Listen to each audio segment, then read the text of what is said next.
Cloud, yes. All right, and recording. Hi, welcome. So Claudia is not with us, as I mentioned before. Thank you everyone for coming back or coming for the first time. We are about to start this with the same kind of way that we've been starting, which is we'll do the intros of who we are, names, land acknowledgement, affiliation if you have a company, what's your practice, and a challenge you have encountered or a learning experience you have encountered this week as you do in the digital producing world. So we can also write in the chat, I'll go next so that we can save time of figuring out, okay, do I go? So if you wanna write your name, who's going next in the chat, so then we can all keep track of that. Danny has offered to keep writing the notes, and we'll take back and forth. We'll work back and forth on that. Thank you so much, Danny. Right, excellent. I will start. My name is Kholoud Sawaf. I am originally from Syria. I'm a theater director and creator. I am speaking to you from Fayetteville, Arkansas, which is the land of the Caddo, the Quaba, and the Osage. We are reopening the state today, so I'm in pure panic about that, but that's a different story. That's maybe the challenge I'm alive with. But in the digital producing, which maybe brings me to that idea, in the digital producing this week, I'm actually working with a few local artists here on a project that is site specific. And we're really launching it today publicly, and sorry, not today, in this week. We're launching it privately today and then publicly on Wednesday. And it's really interesting to think of the timing of the messaging along with something like opening the state. So I'm very alive with the messaging so that our message doesn't come with like, yes, open the state, as we're really going the opposite direction. So yeah, my pronouns are she, her, hers. And I will pass the mic to, do we have any volunteers? Seth, excellent. Hi, my name is Seth Eisen, and I'm the artistic director of a company based in San Francisco called Eisen Presents. And the work that I do takes place on traditional unceded territory of the Ramaytush Ohlone people. And the work that I do is primarily about unearthing and elevating the stories of queer ancestors that are from this area in the past 200 years. And the work that we've been making has been, in the past 2.5 years, been taking the form of immersive walking tours that place audiences in the locations of queer history and bring them to life through live performance on the street and indoors as well, as we tour people around. And the sort of big challenge that we've been facing is a premiere that we've been planning for a year. Was supposed to happen in early June and be a sort of live on the street event, and now we've decided, just because of where we're at, to phase the work in two parts. The first phase being an online version, which we've been working on, and I'd say the sort of the biggest challenge at the moment is having to kind of cut or edit a bunch of the material to have it sort of fit this format, because it is live performance. So I can talk more about that later if that comes up, but it's definitely been a challenge of sort of how long do people have and want to sort of sit through a performance online versus being active in the world. So this idea of working it, enlivening the haptic sphere is really something that's very alive for me today. So I'm really excited to be here with all of you. I go by he, him.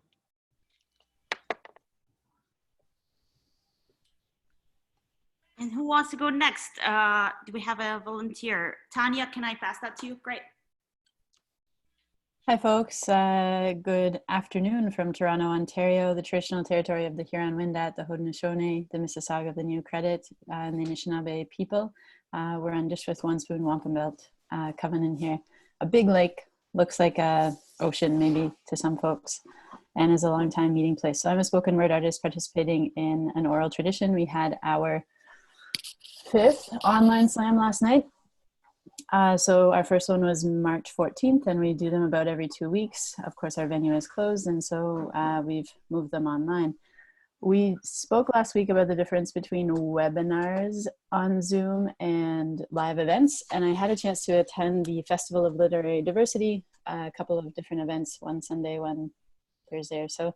They were using strictly the webinar format for their production based on Zoom. And so I got to experience, you know, kind of a different level of interaction versus something that was very transparent, community oriented, something much more of a broadcast. So happy to kind of reflect on that, alone or together. My pronouns are they, them. Challenges in the week. I think that I made a list for myself, so I'll share that in the chat. Yeah, just looking forward to our conversation today.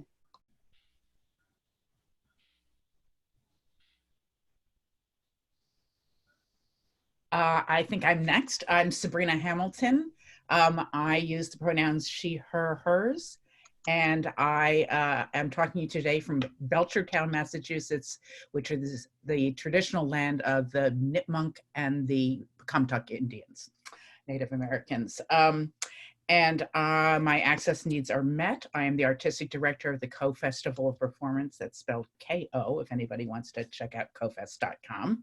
And what I've been up to is trying to work with Jerry Stropnicki to take what has traditionally been a 6-day intensive workshop going from 10 in the morning till 4 in the afternoon, a workshop called First Person Crafting Your Story for Performance. And we are going to put it online this summer, and I'm trying to clearly that time framework will not work. So it's trying to figure out what is the appropriate way to do that, and then that will lead into hopefully an online version of a story slam. That's sort of a breeding and training ground along with additional stories, and it's always themed. And so thinking about the proper wording of the theme. The other exciting thing is that I watched actually twice the live streaming of Katy Pearl. Is a fabulous theater director, works a lot with Pearl D'Amour, with Lisa D'Amour. She's a first-year professor at Wesleyan, and with her students, they remounted the Rudmecks, the ensemble from Austin, their production of The Method Gun. And it was brilliant. The students were in multiple continents. And one of the best uses, I think, of designers in this kind of streaming event. Designers emailing like things that could be printed out and then assembled into 3D puppets. There's a tamale cart for the play within the play of Streetcar Desire, named Desire, and how they could pass it, and just brilliant stage management, brilliant tech team. They did a great Q&A after both performances with the entire team, explaining a lot about how and why. The most successful thing I've seen, and they have said that they're going to actually archive it, make it available on the YouTube channel of Wesleyan Theater. And I highly recommend seeing someone really working with the possibilities of Zoom in I think, a pretty fabulous way with a pretty fabulous group of young people. Wow. I'm Rebecca Ennels. I use she, her pronouns. I am currently the artistic director of San Francisco Shakespeare Festival, which performs on the occupied traditional lands of the Ohlone and coastal Miwok people, who together with the Southern Pomo are now the Federated Indians of Graton Rancheria. I've not been in this meeting for a couple of weeks now, and it sounds like some of what's on my mind has been discussed. I'm thinking a lot about Zoom fatigue, especially along the lines of how much people, it sounds like this is to do with the haptic thing, which I'm unfamiliar with, but how much people can handle watching faces that they can't fully take visual cues from, and there was a big article in the New York Times about this, and also the ability to interact actively with what's happening. I did watch, in a very basic way, the 90th birthday of Stephen Sondheim broadcast, and I kept the comments going, which was to me kind of crazy but cheerful, because it felt like there was so much engagement going on. So I appreciated that. And yes, Mickey, I'll share the New York Times article. It's titled something like "Why Zoom is Terrible." So it was very discouraging for me planning to produce on Zoom. But then I read it and I was like, okay, I have to cope with this. And then I am looking forward to this afternoon. I've been invited to the dress rehearsal of the ACT's MFA students performing The Moors, directed by Beth Wilmert, on Zoom. I look forward to finding out what they have done with the form and what design has been taking place. I've read an article in the Chronicle with Beth talking about how she managed to get excited about it after being initially disappointed. So I am excited to see what they do. And I believe Mickey's afternoon. Hi, I'm Michaela Goldhaber. You can call me Mickey. I'm in Berkeley on Ohlone land. I'm the lead instigator of the Bay Area Women's Theater Festival and the artistic director of Rye Cripps Disabled Women's Theater. And I am contemplating a Zoom version of the staged reading series of classical plays by women that I was producing as part of the Women's Theater Festival. And I am at this point where I'm really telling myself, you know, I don't have to do this. No one's expecting this to happen, but it would be wonderful if it did. So I'm back to the same question. I know we've discussed it many times, and I've looked at so many different platforms of where is the best place to put it. I mean, my sense is that the easiest place to watch things, at least for me, has been on Facebook, but I know that so many people have issues with Facebook. So that is my first question. Maybe it's the wrong first question, but that's the one that I'm grappling with right now. And then that I personally have not learned how to do taking the stream from Zoom and transferring it to Facebook or YouTube or Twitch. I know a lot of people that I've been working with have learned how to do that. I'm wondering if, do I have to learn that, or can I find people who know how to do it? And the one other thing is that I have a video of the piece that Rye Cripps did back in September at ACT's costume shop. And I'm feeling like I want to share that, and I'm trying to figure out the best way to do that, and whether that's something I should try to monetize or just get out there. It's about the 504 sit-in, so it's amazing political theater. I mean, not that it's amazing theater, I mean, it's great, but we did a workshop of the piece and we have a nice video of it, and I'd like to do something with it. And I use she, her. Okay, thanks.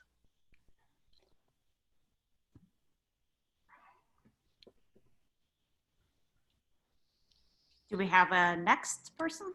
I'll go next. Great, thank you, Shane. Sure. Hi, I'm Shane Spalding.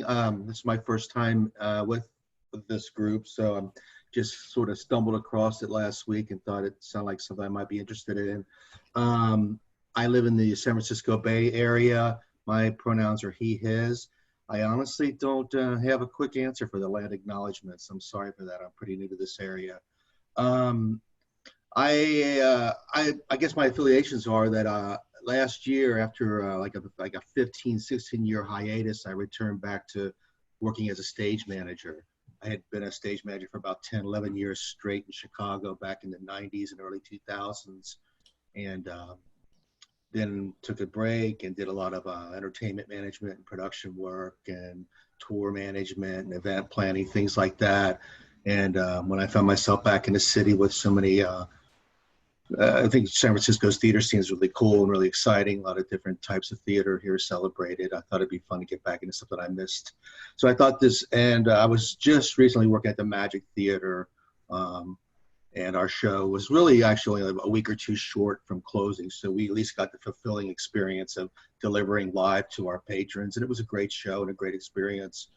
And I'm thinking a group like this might open some eyes around how they're considering how they might roll out their season just like everybody else. what stage managers and production managers might be doing in order to make it safe for audiences, whether it's through a digital platform like this or tent productions or whatever it might be. So I thought I might get some insights here. And so thanks for letting me be a part of this. Hi, everyone. My name is Lawrence, pronouns he, him, his. I am an ensemble member and the marketing director of Fool's Fury. My other colleague, Deborah, has another meeting. She's usually in here, so I will also representing her in this capacity. She is the artistic director, co-artistic director of Fool's Fury. I'm zooming in from Oakland, formerly known as Ohlone Land. And one challenge of discovery in digital producing. I guess this week I've been thinking about digital producing in some way because Fool's Fury is I've been thinking about what platforms are best for the types of meetings and types of gatherings that are that we gather as people, and I've been thinking about that because Fool's Fury is producing a digital conference in July, and we're just trying to figure out how, the technologies, what's the programming like. Normally, in a non-pandemic setting, it would be easier because the rules, you get it. But now the rules are kind of just up in the air. But I think what's been most topically on my mind is not in theater, because I'm primarily an actor and a director, but also I work as a photographer and a visual artist as well. So I've been seeing the same narratives and the same kind of issues around the pandemic in different industries, notably like the arts industry. And it's this idea of being together in one place and being in the physical. I think, in the photo industry and the visual arts industry, I think remote working is a non-issue. Like, photographers and other people who work remotely, we've kind of figured it out. Like even like gamers and streamers, they've figured it out. Like, remote working is not an issue, but it's about how do we continue doing the work. And I've been thinking about that in conjunction to theater, where producing and remote working and streaming is kind of like thrusted upon. So and I'm just thinking about, okay, how do I navigate both waters and try to share my knowledge of my experiences, because remote working, although challenging for me, or although challenging I think in itself, it's simple if you understand kind of how it works, or streaming and how it works. And I think for me, it's like is getting to the actual kind of heart of the questions. How do we do the work that we need to do if we can't meet as people? And once this is over, what does that mean? How does that transform the way we already work? How do we integrate new technologies and new ways of gathering that's not strictly physical? And these are lofty questions that I'm asking for me as a marketer and as an artist. Does that change in the ways that we talk to people? Like for me, talking like marketing and communications is vastly different now because of the whole pandemic in a marketing sense. It's because of what Rebecca was saying of Zoom fatigue, but I think folks are also just fatigued in general about digital communications. And is how do we communicate as people if people are getting tired communicating digitally? So those are kind of like the things that are on my mind.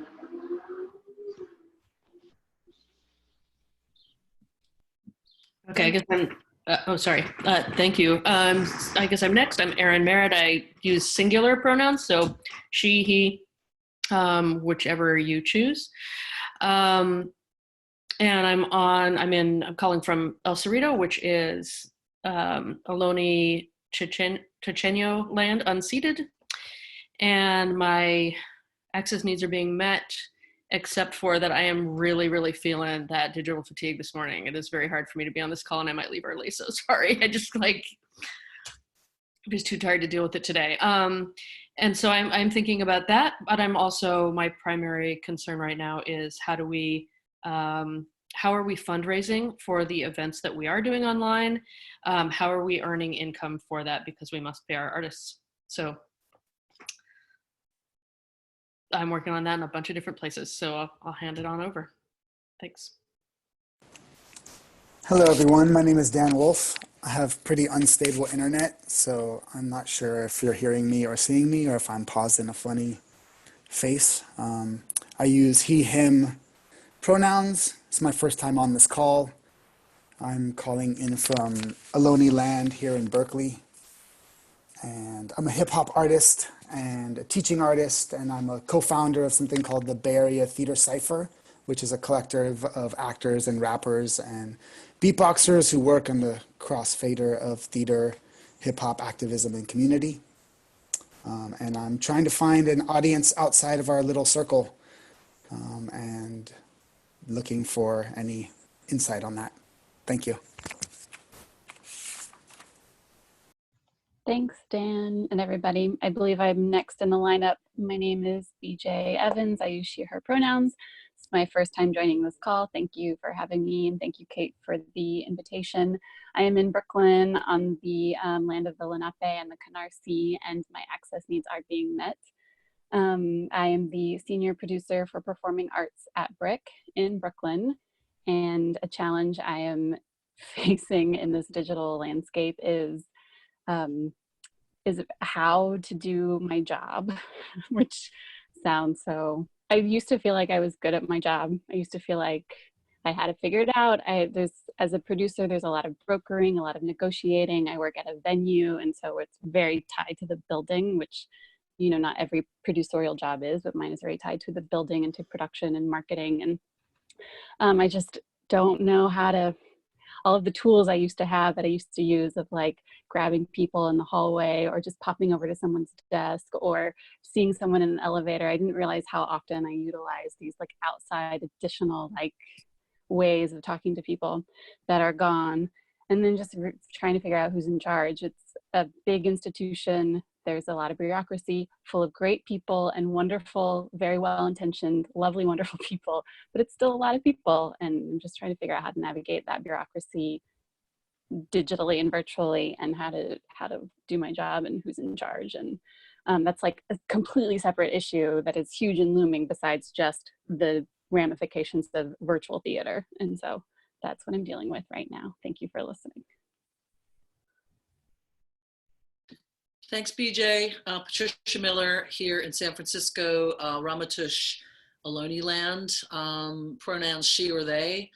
I'm a freelance producer and a theater maker and professor. So Dan, I'm gonna have an audience for you. I'm also associated with the Bay Area Women's Theater Festival and other organizations around the Bay. I've been generally really enjoying the geographic gathering of folks from different spaces, finding myself being in creative workspaces with people that are on different time zones, literally watching the sun go down in one person's window and come up in another. I've been loving that and feeling very safe. I'm most interested in talking about this, enlivening the haptic sphere and the actual proprioception of us being in a safe space. And that brings me to a challenge, which I absolutely do not want to pirate back into a place we've already been on this call, but I was in an open rehearsal with doing playback with people on the East Coast, and we had a very violent Zoom bombing experience involving child pornography and some of the most traumatic images I've ever seen in my life. and I was in a room of strangers. I literally just introduced myself 5 minutes in, and I'm so grateful to this call because I got on the God mic and told them to shut it down because they were literally, they didn't know what was happening. The images were coming at us, and they were playback people, which tend to be quite open in a open heart-centered place. And I don't want to go onto that at length in this, but if I would love to, my intention is to send out whatever's the most watertight Zoom bomb security framing to everyone I know, whether it's grandparents meeting their children or high school swim team having a chit chat, whatever it is. And I don't know, maybe Tanya, you might have something, whoever's got the thing. I want to send it out to everybody I know that uses Zoom because it was a deep, deep violation.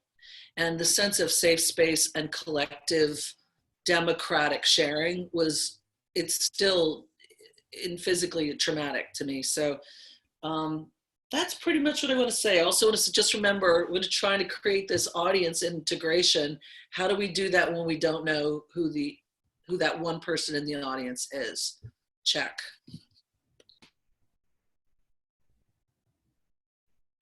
Hi, I'm Ariella. I use she, her pronouns. I'm coming to you from Novato, California, land of the Coast Miwok people. And my access needs are met, although I just finished having breakfast.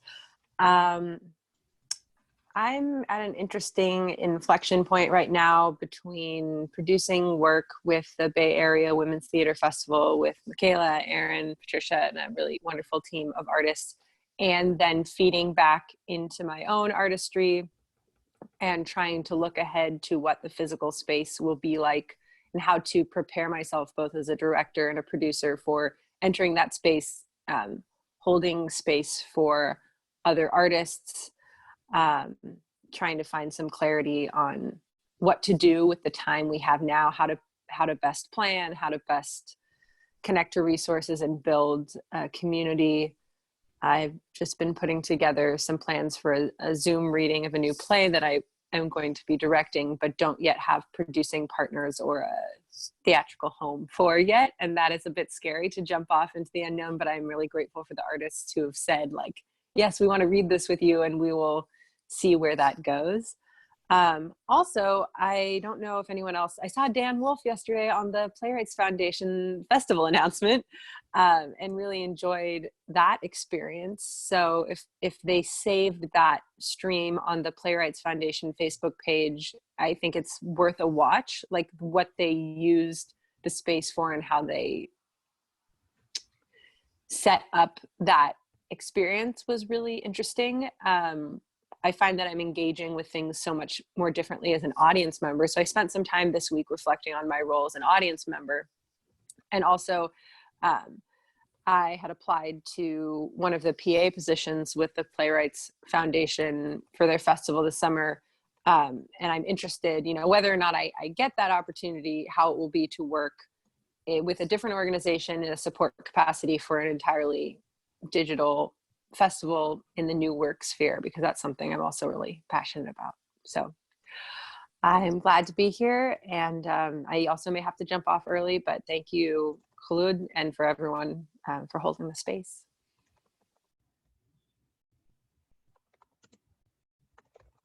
Hi, everyone. I hope you can hear me. My name is Brian Joseph Lee. I am currently on Mohican land in the Berkshires in Massachusetts, though I live in New York City, in Manhattan, in Lenape land.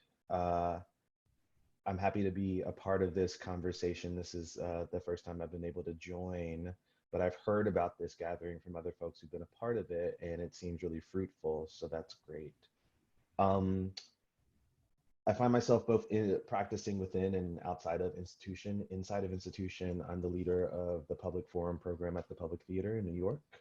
We're all about centering civic action and conversation, both inspired by the plays that we do and also by the world at large. So it feels like our time, in order to sort of, you know, lean into the conversations that really want to be happening in the world. I think the challenge there, you know, BJ, I definitely responded very much to that sense of bureaucracy and frustration and not really understanding which way is up, especially because as we find ourselves contracting in this moment in our output, I have never felt more distant from the lens of decision making or really understanding how things get done. You know, institutional theater is a big ship that takes a long time to turn under normal circumstances, and I think that that's only been exacerbated now. So I find it really curious that institutions have been largely silent on the innovation front. I think that beyond, you know, sort of archival video production, no one's really leading on this question of transmedia producing. So I'm curious about that. Outside of institution, I'm a creative producer. I was a marketing director for a very long time. I also sit on the board of a digital podcast play company called The Parsnip Ship in Brooklyn. And some of our folks from TPS, yeah, thumbs up. Some of our folks from TPS have been on this call before, so I definitely wanted to come and engage as well. I think the question for me there is, as we construct this narrative of how theater moves into digital space in the age of COVID, I'm hypersensitive and hyper aware about not erasing those companies and those artists that have been doing the work for quite some time, right? And I think that there are many of those smaller companies, many of whom are led by particularly people of color, young folks, folks with disability, that have been asking these questions. And the last thing that I want in this moment, especially as someone who sits both within and outside of institution, is to overshadow that long legacy, A, because it's an injustice, and B, because there's so much to learn in this new ecology. So as much as I can sort of be present and, you know, advocate for multiple spaces, I think that's what I'm here to do.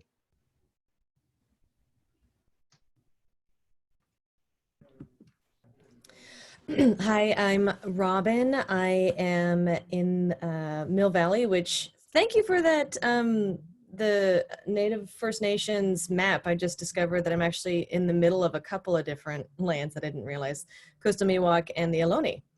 I guess it was like a little merging spot here. Anyway, I work with the Mountain Play. I work with San Francisco Shakespeare Company as a resident artist. As far, my access needs are met. I'm still discovering this whole idea of Zoom and everything. I think it has some interesting, so I agree with you guys in that sometimes it's not so great, and then sometimes it is something to be, you know, worked with, and it's a new medium, like you were saying, Brian, as far as the experimental part of this. I think that's the part that I'm intrigued about, to see if we can find some fun things to use it for. But then there was, I don't know if you guys watched the Parks and Rec Zoom thing that they did. It was not interesting. I felt really bad, but it was something that I don't know. But then I'm working with Playground actually this next Monday, and after talking with this company that's in the Bay Area, Annie Stewart, she was saying that apparently the audiences have really loved, been really grateful for the work that Playground is doing in the readings. And I'm assuming it's, you know, what we've usually done with them is their readings, so I'm not sure if it's memorized or not. I have to figure that out. But so I'm curious to see how that goes, to see if the audiences really are there for a positive, you know, interaction. So yeah.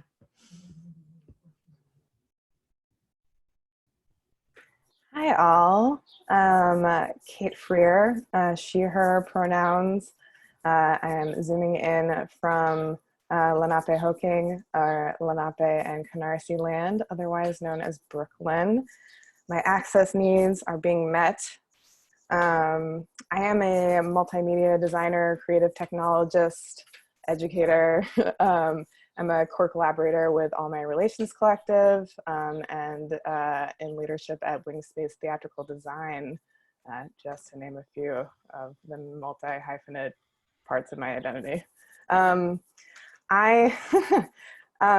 Many challenges coming up this week as there is like a massive amount of generating and dreaming. But then also like this thought that I keep coming back to, Dominique Morceau, the playwright, posted this a couple of weeks ago because she has been like getting a lot of messages about like creating like guides and encouraging writers. And she, I just brought it up, it says, before I start this insert project, do I really have something to say? Am I writing to save my soul in this moment? Am I writing to liberate someone else? Or am I just impatient? So I've been thinking a lot about like, there is this amazing, you know, when we're talking about access, there's so many facets to that. And I happen to have a lot of like equipment and ability to produce content. I know that that is like something that is like not true for a lot of folks. And so that the access that audiences have to the content versus the access to producing the content is a huge disparity. And so I'm at this point where I'm like dying to be creative, and many collaborators are, and we're talking about many projects, but it's like the why behind the project right now, and like why this medium is always a really important question. And in the same way with Calvin Anderson, who is a member of Wingspace, was talking about designing that production at Wesleyan yesterday in one of our meetings, and just thinking about like the institutional power that went behind the ability to rehearse over a period of time and have the amount of support staff and like team behind that production is like, that was amazing.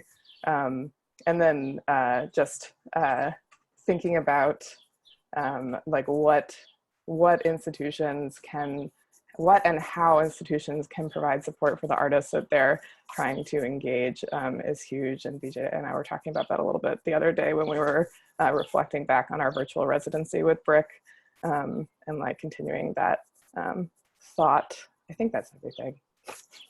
There's more. Oh, and just we'll at some point put in the chat, inside of Wingspace, we do these weekly virtual salons, and we've been experimenting with various closed captioning softwares. So I'm very curious to get people's responses for that because it's important. That's it. Hi, it's Joan. I think I'm next. Am I next? Can you all hear me? Yes, you can. Hi, I just want to say that it's a joy to be in this space with all of you. I've been on a couple of these meetings, and there are all these new people.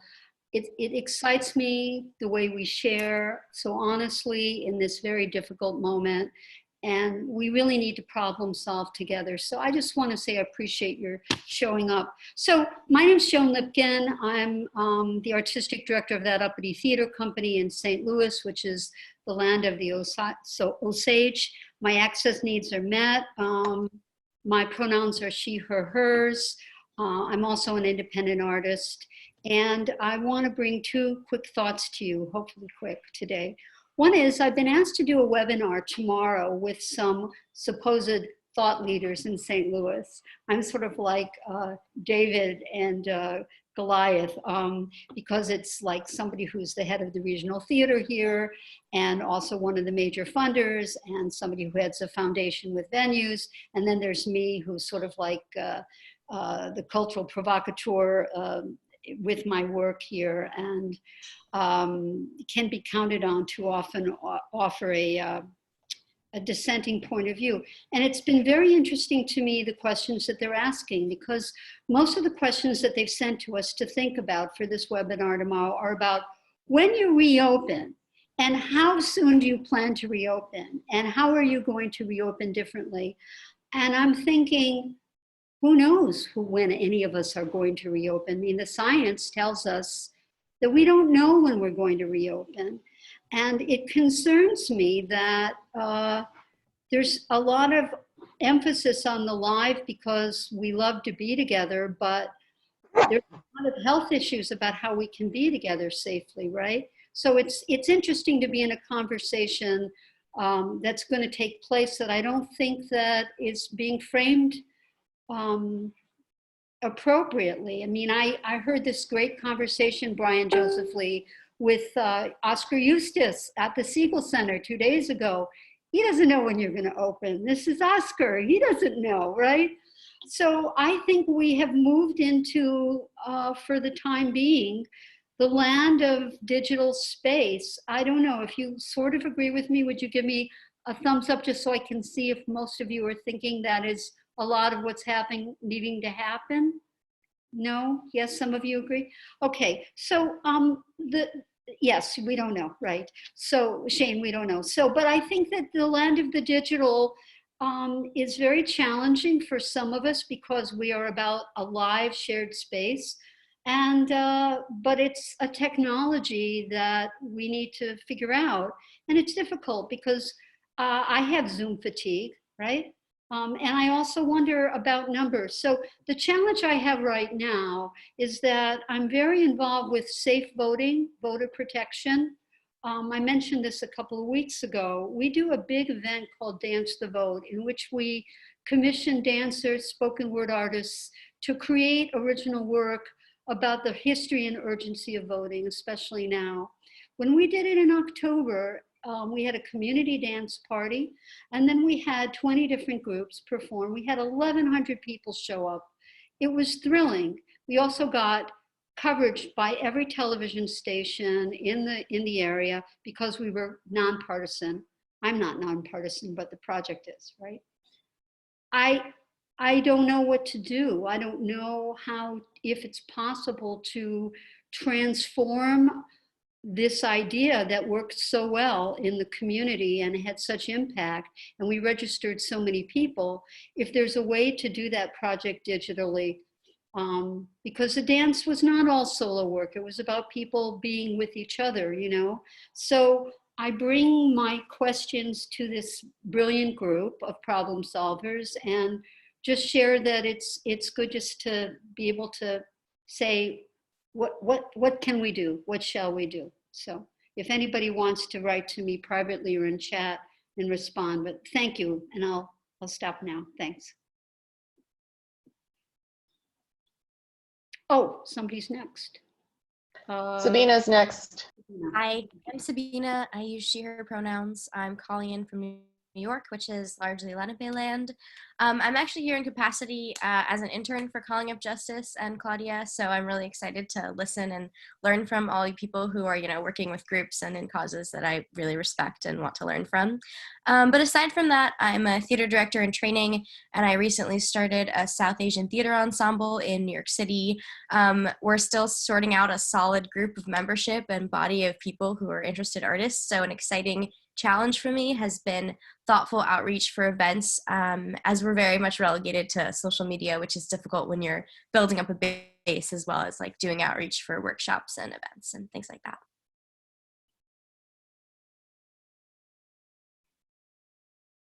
Wonderful. Did we have everyone? Danny, I think you're next. Or Oh, it's hold on. It's Rachel. Me. Hi.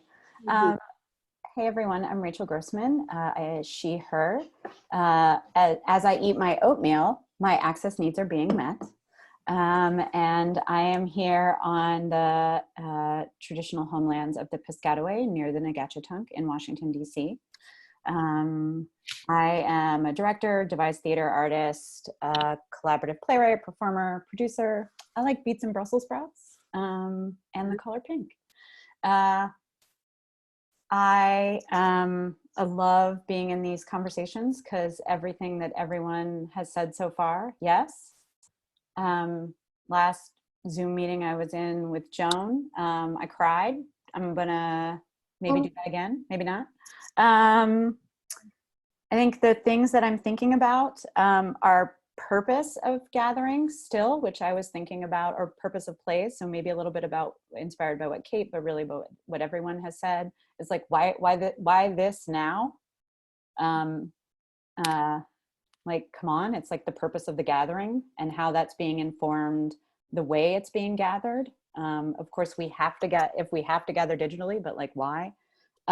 Definitely this whole idea of the return to normal. I mean, all of Arundhati Roy's writings, for me right now, and the way that she's speaking about the pandemic being a portal, I feel like if there's anything that we as theater artists can be doing, we should be addressing that where we were is not normal and was fucked up, and we just need to all come and name that.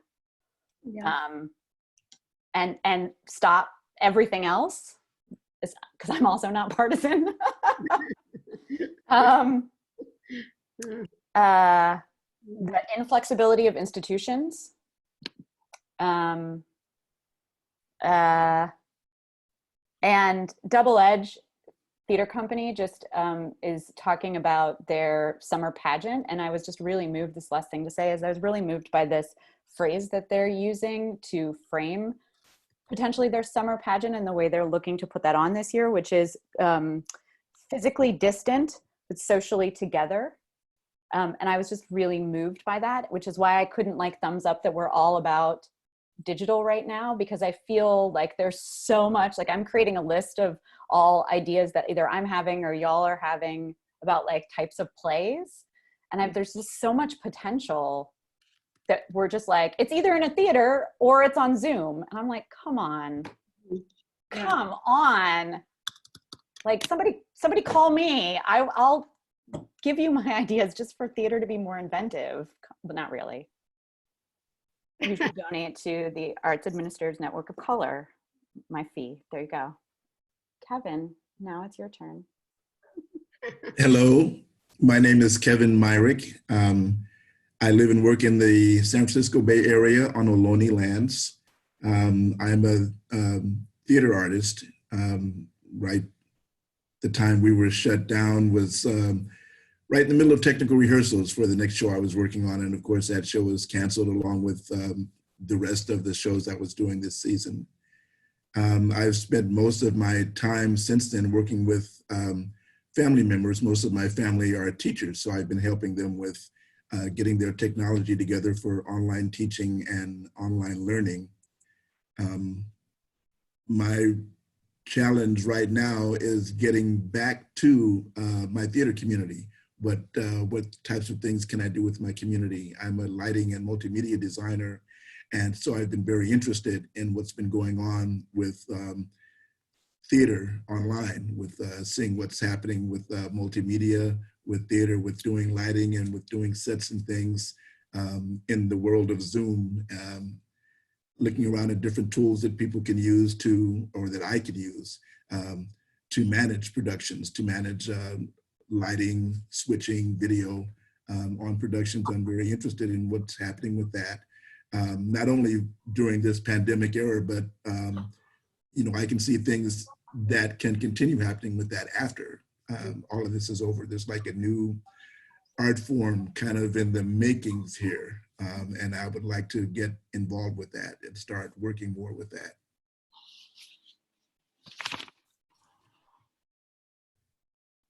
Thank you. I think Danny is next. Yes, I believe that's the last in our group. Yeah, we just got one new participant. Tracy is here. She can go first and then I can go if she's ready.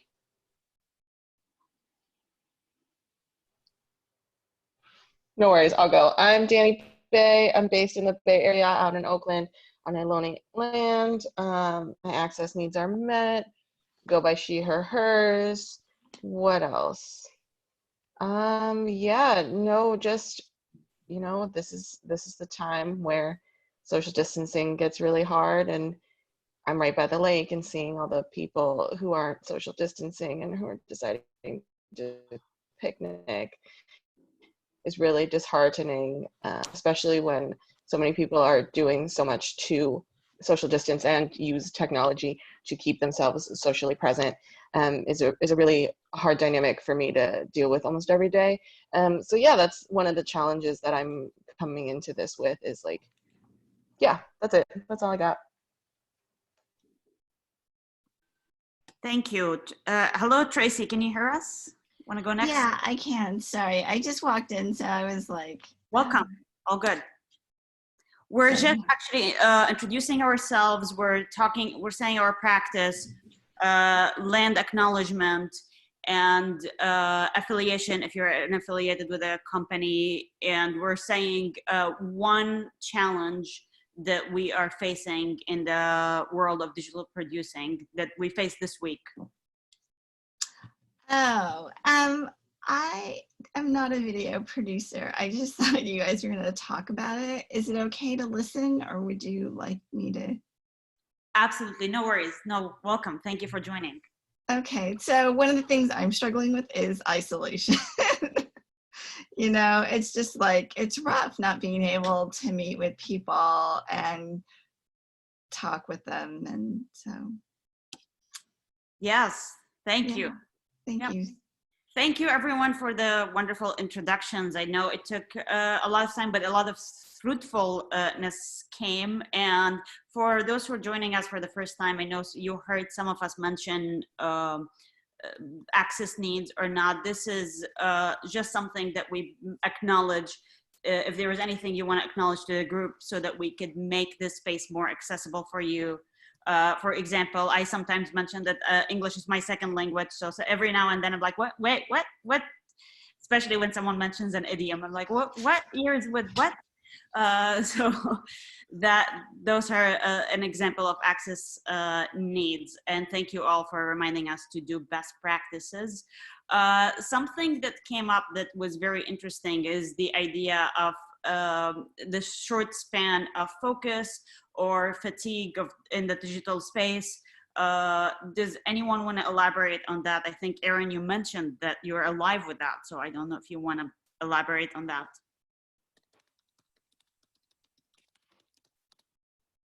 Elaborate on getting paid and raising money. I'm sorry. No, the fatigue of the. The fatigue. Oh, sorry. Digital fatigue. Yeah, this is just this more. I was trying to I'm trying to do a lot of fundraising right now, and so I'm staying up late. Didn't get enough sleep, and that combined with screens and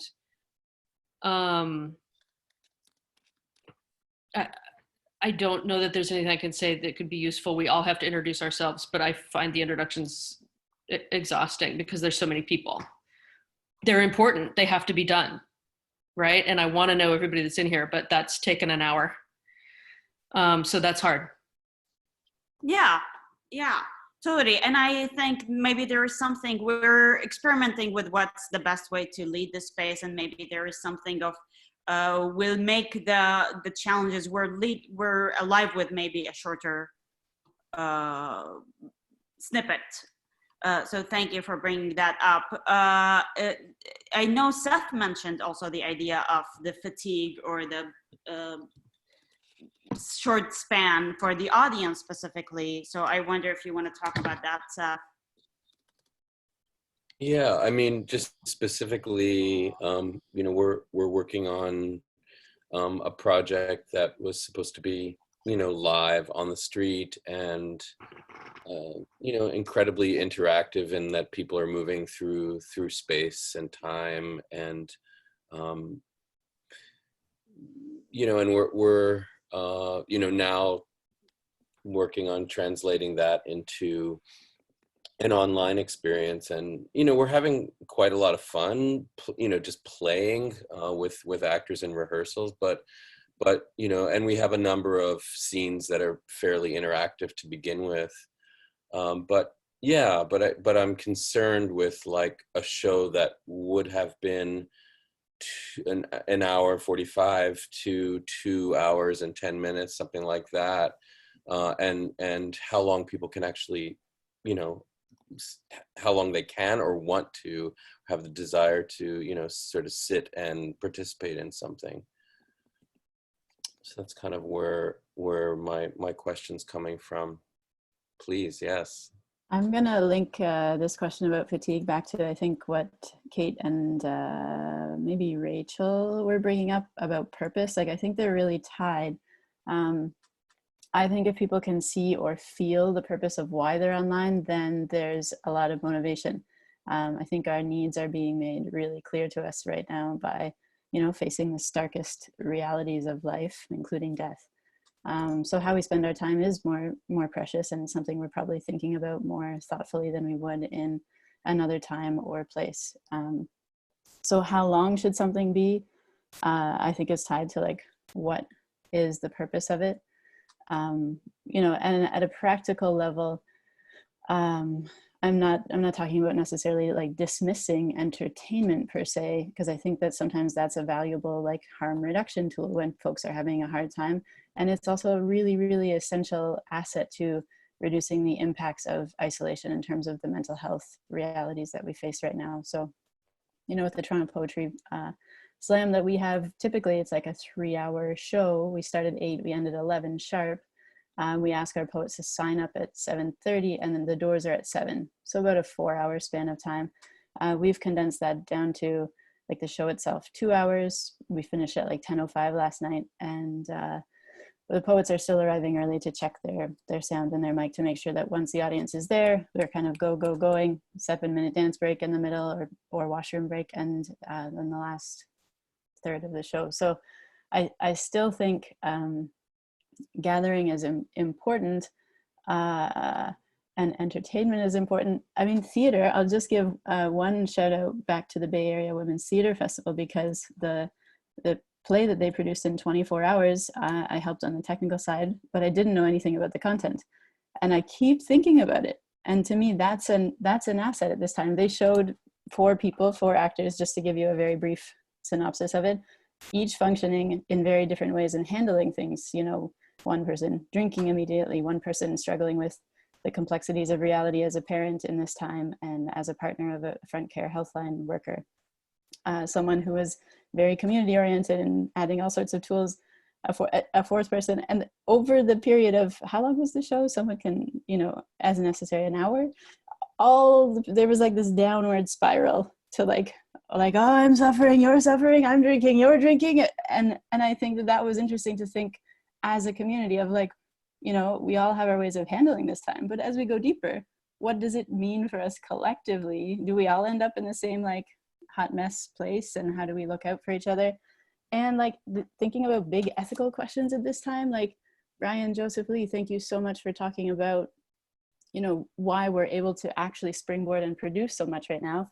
This book, if you want to look at folks who have been through POC, queer disability justice spaces, producing work online for a long time. This person's a poet originally from Toronto, now in Seattle. I can put the name of the book in the link. But for me, there's so many big questions that I think Claudia and I were excited to talk about at the very beginning, from the moment we were all on here, but we're all kind of converging together to see what some of those questions are. So I think, fatigue is really important to look at, and it's tied to purpose. And art is like such a vital way for us to be of service right now. So I hope we can remember that. Thank you. Absolutely. Patricia, I saw your hand. Hi.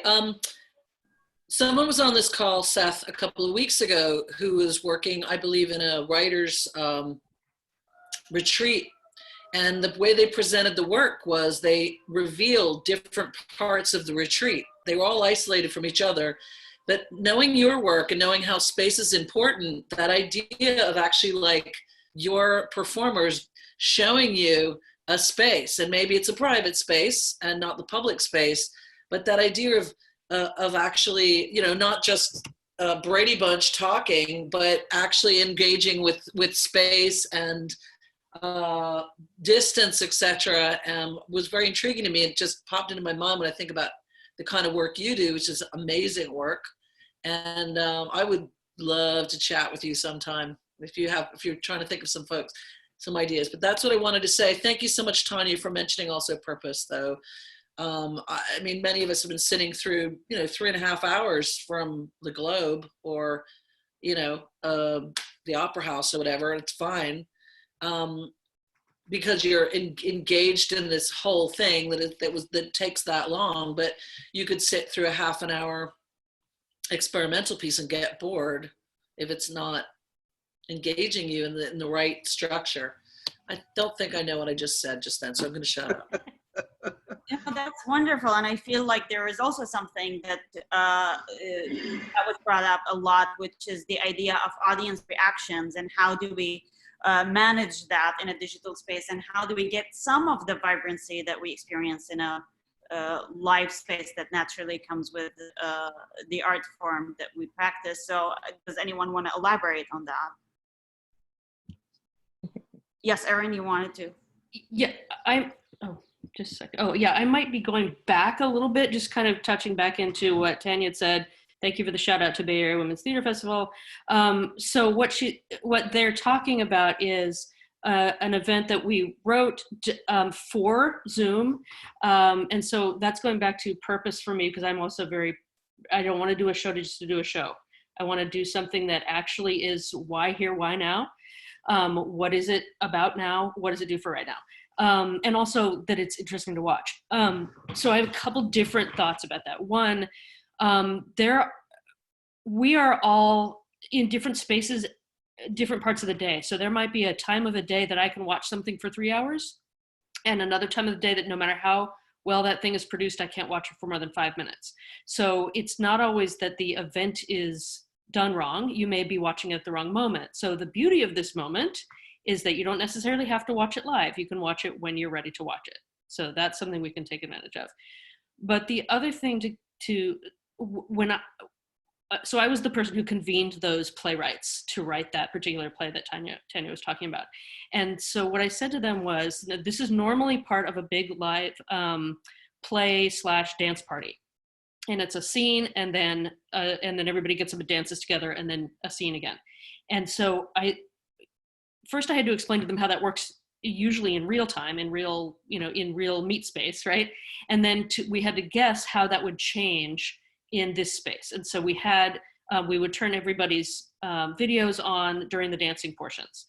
And we had to make sure that people would be there that would dance and would not Zoom bomb us, right? So, and we had some problems with the music, not with Facebook cutting off the music part of the time, but the Zoom people could hear it okay. So one of the things about that event and why I said, let's do this event, and how I talked to the playwrights about how they might write for this event, is that this is a short attention span thing anyway. And so, gosh, I'm sorry, I'm going on too long. I'm trying to think of how to say this, a lot of information quickly. I went to a college where there were a lot of drugs taken at the end of the year. And so whatever we were putting on at the end of the year event had to be something that people on a wide range of substances could also still follow and enjoy. And so that has served me really well, I think, in this moment, which is kind of like being on a big drug trip in a way, right? Is making sure that things are always lively, are always changing quickly, are deep on some levels, but also easy to understand and grasp on another level, so that you have a wide range of people in a wide range of mindsets that can connect. And so I think that that's something that people need to think about in this moment, and what is one of the reasons that event works so well. And it's people watching, but then everybody gets up and dances, and there's something where you get to just like burn off some of the frustration or stress or whatever. And that also led to people bringing in stuffed animals to dance with and bringing their families in to dance with. And it also brought in something that Patricia was saying about being in different spaces. We saw everybody's houses, we saw different spots. So events that you have a bunch of different ways to access are really useful right now. I'll shut up. Thank you. I find myself continuously craving, as a director, just the feedback of like laughter, gasps, that one breath together. I wonder if there is anyone who figured out a creative way around that, and if there is any tips. When I did this is Rebecca from San Francisco Shakespeare Festival, she, her. we did sort of, we got caught after one in-person rehearsal with Shelter in Place. We moved to an online reading of King Lear, which, speaking of feeling relevant and important right now, did very much so. And so we all chose to go forward with it, and we had an invited read. We're now going to produce it online, but we felt deeply in the read the loss of laughter and applause and gasps.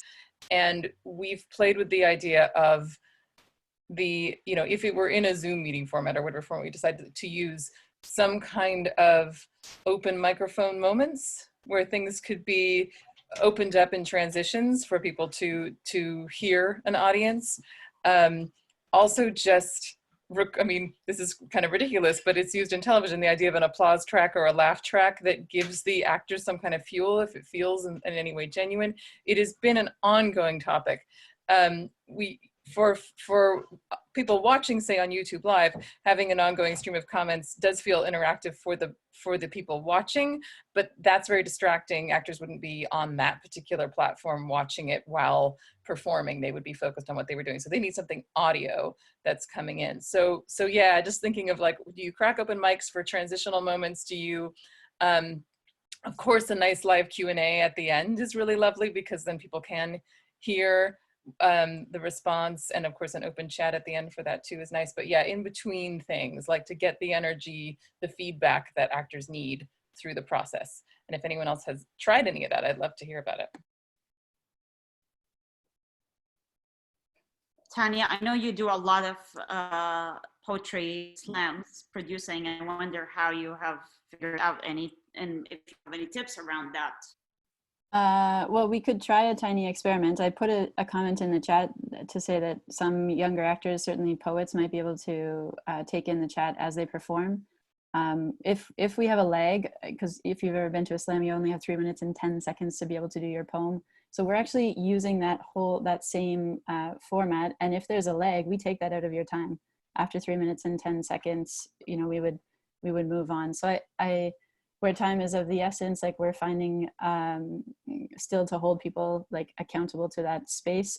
And so if your video freezes or your sound goes, people are getting feedback from the chat and being like, oh, let me back it up a bit and carry on with the poem. So I think it's like another mode of performing, and some people, depending on how much they can integrate text, I think it might be, predisposed if you've been on online a lot and you're used to this kind of concurrent space. It might be more fluid for you, but I think it's something that folks can be trained in. You could do an experiment now, Kholoud. If you hit Command Shift U, then we could all be unmuted at the same time. We could make a little bit of noise, and then you can hit Command Shift M, and you can mute us all. And that's something we do at the slam from time to time. It doesn't work well, like you don't hear everyone, and you might get like somebody, if they're outside and they have a bird or a truck backing up, there might be some awkward noises, but you really get a sense of like vocal space. And we can cheer, we can make some noise. That's what we do at the slam from time to time. And I think the other thing is, as a host, I'm getting, and I think this actually takes us back to where we were a little bit. One of the things that inspired my tiny rant or tiny slam poem is that I think if we're used to gathering in person, then some of that actually feeds into how we gather online. And I hope that the positive aspects of how we gather online will feed back into how we gather in person. So as a person who's like slightly introverted as a host, usually I'm exhausted at the end, and I still am after a 2-hour show, but the silence between the poems for me, it's like, I still see the chat, and I can handle both kinds of events. So I think there may be ways to bring in the best parts of interactivity. And I think Zoom will also probably adapt as it needs to, and it's realizing it's hosting events, not just conference calls. Certainly the reactions at the bottom of the screen are, part of that, and we need a laugh emoji, I echo that. But just to say there are some ways I think to play with interactivity, and I think this moment is changing as we speak. Yeah, and I also wonder what is being shared, for example, with the audience, that we will be muting you unless like we unmute you during a period of time, just so that you don't unmute someone and you hear like, I don't know, something you don't really want to hear from a household. I don't They know. have to consent to it, actually. So you can't, like if you hit unmute now, we'll all get a little pop-up that says, the host would like to unmute you. And then we have to consent to it. So there is that aspect, just like with video. Ah, I'm gonna try. Yay! Yay!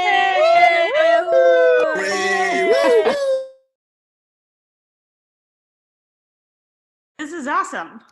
Thank you. This is great. This is a great experiment. Yes, Patricia, you wanted to say something? I still want to put a call out to folks to create a safe space in Zoom so that you don't get what a lot of people on this call have experienced. So, and you can put that in the chat, you know, Tanya, somebody put a how to stop, you know, and there's a whole new protocol.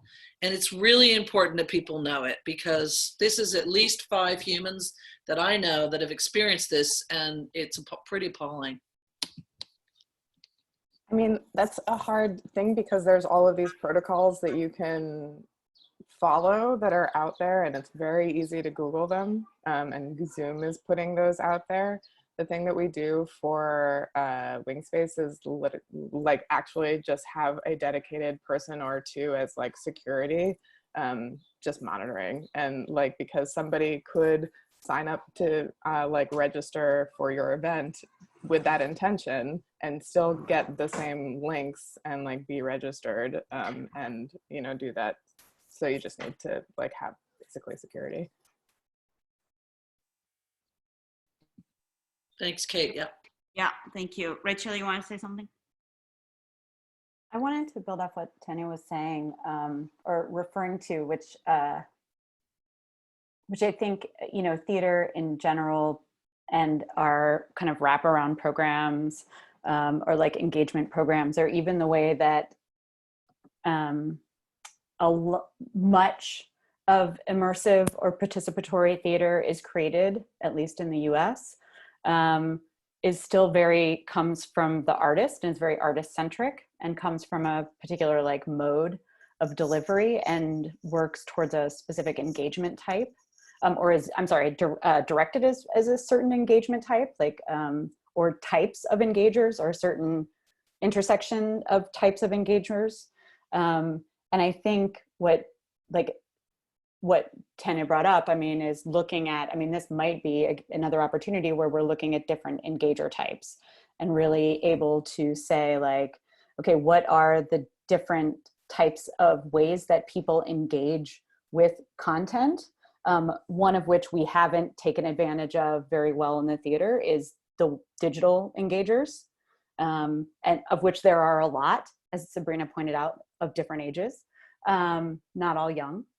And so, though my father and I, over the weekend, my father definitely proved that older folks are not all intuitive digital engagers.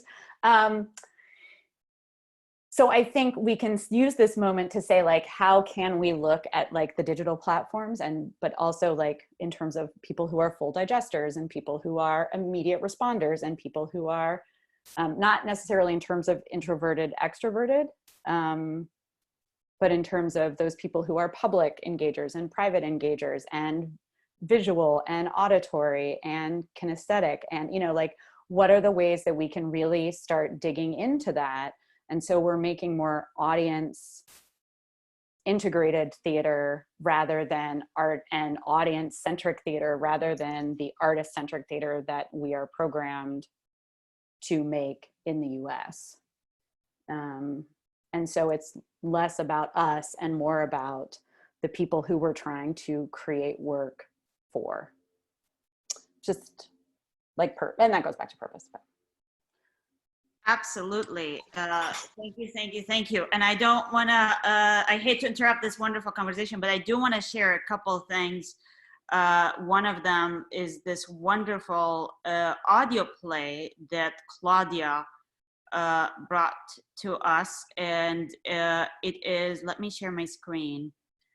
It is from the Theater, Dance, and Performance Studies at UC Berkeley.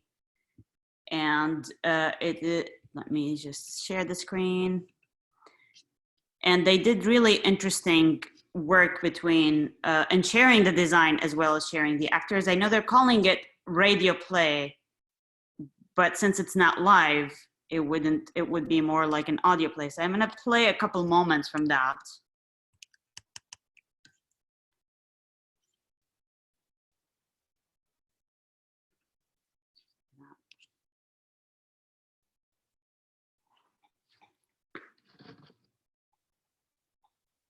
On March 3rd, an intrepid cast and crew started rehearsals for this production at the Zellerbach Playhouse, and as was the case for the entire theater field, we rightly and purposefully turned to sheltering in our homes. With the grace and tenacity of this brilliant group of design colleagues, as well as our resilient and talented cast, crew, and staff, we pivoted this entire project on March 11th into a radio play. What you are about to hear is the result of our creative and vulnerable spirit. What you are about to see is a series of approximately 10 slides, a visual representation of the production's original design concept to be enjoyed as you listen to the story. What you are about to feel is the love and power of artists, flexing our capacity, expanding our thinking, and finding a common purpose in creation. Thank you for sharing in this with us. Nina Morita, Artistic Director, Crowded Fire Theater.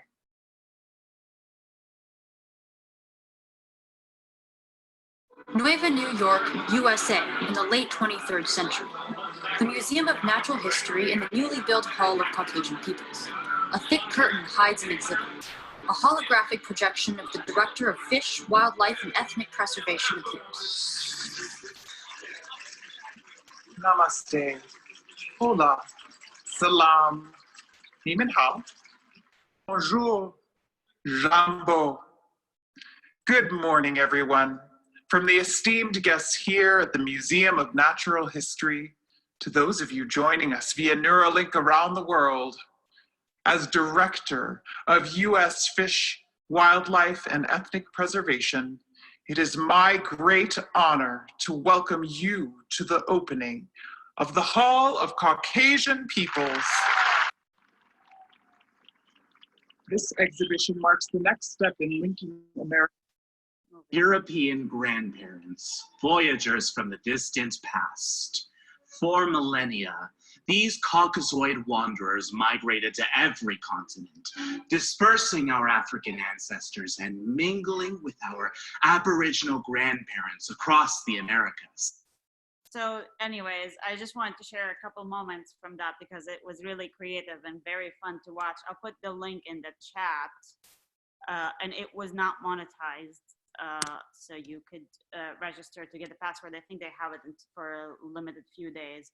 The other project that came to my attention is the Homebound project. I don't know if anyone has heard of it. It's I think playwrights and actors are volunteering their material to be viewed for a period of time, and then it can be and then people can donate to have access to that material, and the fund will go to No Kid Hungry institution. So it's specifically to feed kids who usually count on lunch and school as a meal. So I also really loved that project, and also the material is limited for a specific time. If you go to the calendar and the lineup, or like me, you see the lineup of the artists involved. Those are the two field trips that I wanted to share, and now I need to. Oh, I already stopped sharing my screen. Sorry, I'll put the link to that one as well. I thought I'm still on screen sharing. But I know that doesn't also continues to be in the place of, I don't know that this solves the problem of how to pay the artist, which I also know that came up. So I don't know if there is anyone who wants to elaborate on the idea of monetization and paying artists, as we're continue to be like, could you donate material to do this project, which is wonderful, of course.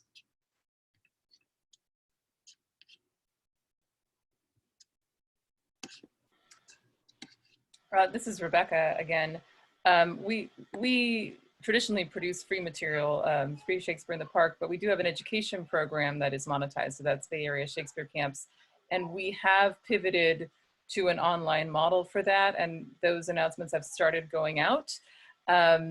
It remains to be seen what kind of, what parents can tolerate in terms of online camp, especially after online school.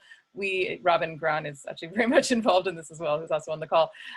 We decided not to discount it, to keep it at the actually quite affordable rate that it was already at, and to make sure that material was included for a full camp day. It is not all online, thankfully. It's not 6 hours of putting kids online.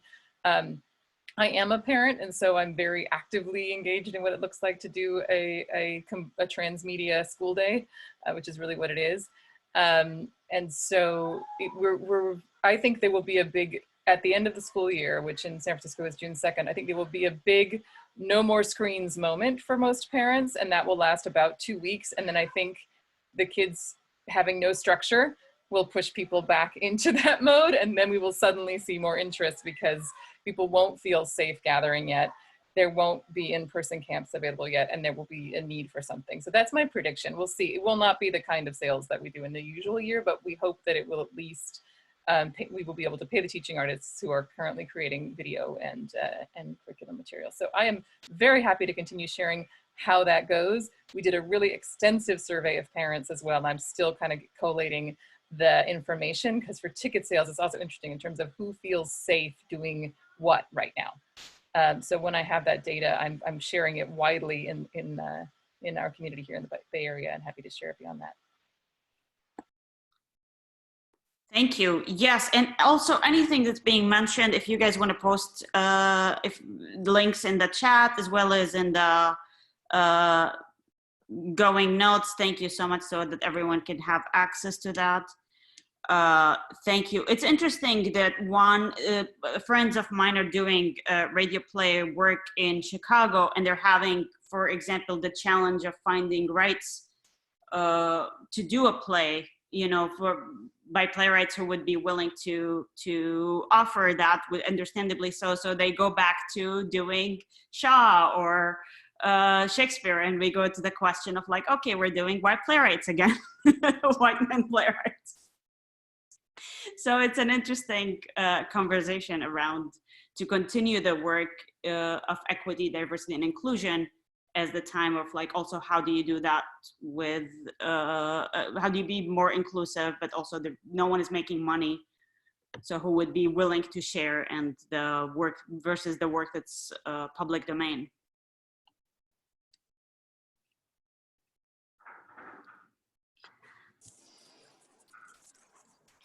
Yes, Patricia, you want to say something? I think in some ways that struggle that you were talking about, your friends in Chicago are finding, is how do you access the voices that are less amplified, you know, whether it's queer writers, people of color, women, disabled, and that Lorenz was talking about in his work, his private work, you know, the accessibility for that. And I mean, I teach in community college, so in terms of finding materials, such as the work that Dan does and Seth does, it's a huge offer at this time to those people that are from those communities, that are a diversity of people who don't have access to many things, for them to be able to know. They're the ones that need to know that these other companies exist. And this is a great moment to connect these up, because if they have to do their little paper, of course we're going to go to the Public or the Globe or the National and going to do my little paper there, because it's super easy to go see Benedict Cumberbatch, you know, do Frankenstein. But wouldn't it be more interesting and for them to go also to, was it Sabrina's Indian company or South Asian company from New York, to see what work they're doing? So much more inspiring. And if we can be bridges for the material and the audiences, we can build this wider audience that we've all been craving for such a long time, because everybody's at home. I am just going to say that in trying to do work of folks who are either outside of your immediate community or your immediate lived experience, the same struggles are going to exist now that they always have, is that unless it's like a real cultivated reciprocal relationship with trust built, you know, it's just like, it takes more than just like emailing someone to do their play, especially if you're not going to be paying them, because that's like, you know, capitalizing on a lived experience without a basis of trust. So I think it's the same amount of, and probably even like more so the investment that you have to put in if that's really the goal. But if it really is about using your platform to like uplift the work of people who have been doing the work of their communities, I'm sure that there are like very creative ways of doing that. And again, you know, these larger institutions that have this resource that is something that everybody needs right now, money, because we are, you know, I lost 100% of my work between now and at least November, right? So, and many other gig-based artists are in the same place. So like even just like offering a small honorarium, you know, I know that larger institutions are struggling, but it's just like the disparity in that is so different. I'm gonna stop. Thank you, Patricia. Aaron, you wanted to say something? Yeah, I want to just second everything that Kate just said, but also that comes back to why my main concern is how are we paying people? Because I'm not okay with asking any artist to do anything for free ever, even under regular circumstances. And I would like to see this moment be the one in which the general public finally gets it, that they need our work and that they need to pay for our work. And so what is the way that we collectively can capitalize on this moment, literally capitalize on this moment, and make people understand that? And the funders get it, but their endowments have just been destroyed by the, you know, stock market plummeting, right? So what is the way that we can convince people to pay? What is the best way to have the paywall on there? How do we get Netflix to create some fund for artists right now, because they're making bucks right now? I feel like there's a lot of different directions we need to go in this, a lot of, and that we have to do it now. Like I'm feeling a lot of urgency around that now, with something like Netflix or some other corporation that's making an inordinate amount of money through this moment. I think there needs to be I'm not sure who or how we band together enough to make that happen. But then just on the micro level, what platforms are people using? What paywalls are people using? I know I want a paywall. Obviously, I'm also always interested in radical hospitality, so I always want a $0 option. But I'm interested if anybody is using different paywalls that have worked for them particularly well, using that paywall is also a way to help screen out people who are going to be bad actors in the Zoom realm, because they're less likely to want to pay to put their porn up. Thank you. Yes, absolutely. A lot of great and fruitful conversation is coming from this. We are at time. Robin, you wanted to say something too? Super quick. I just wanted to touch on what Aaron, you were saying.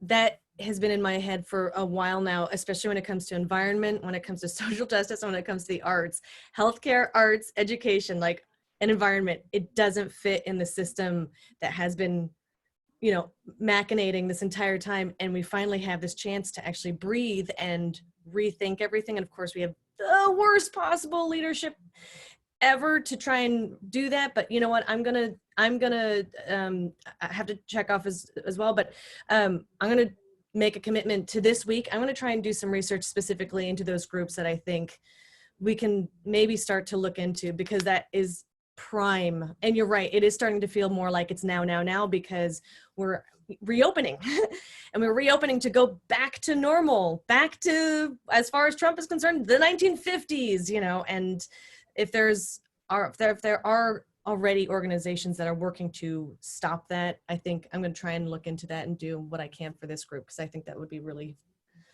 yeah, it's time. Thank you, thank you, thank you. Yes, thank you everyone for attending today's conversation. We'll see you next time. And thank you for all your participation. We'll brainstorm ways to make the intro shorter so we can keep having more longer conversations and we get to deeper of the topic. Thank you all and stay safe. Thank you so much. I'm gonna stop the recording. Thank you. Thank you.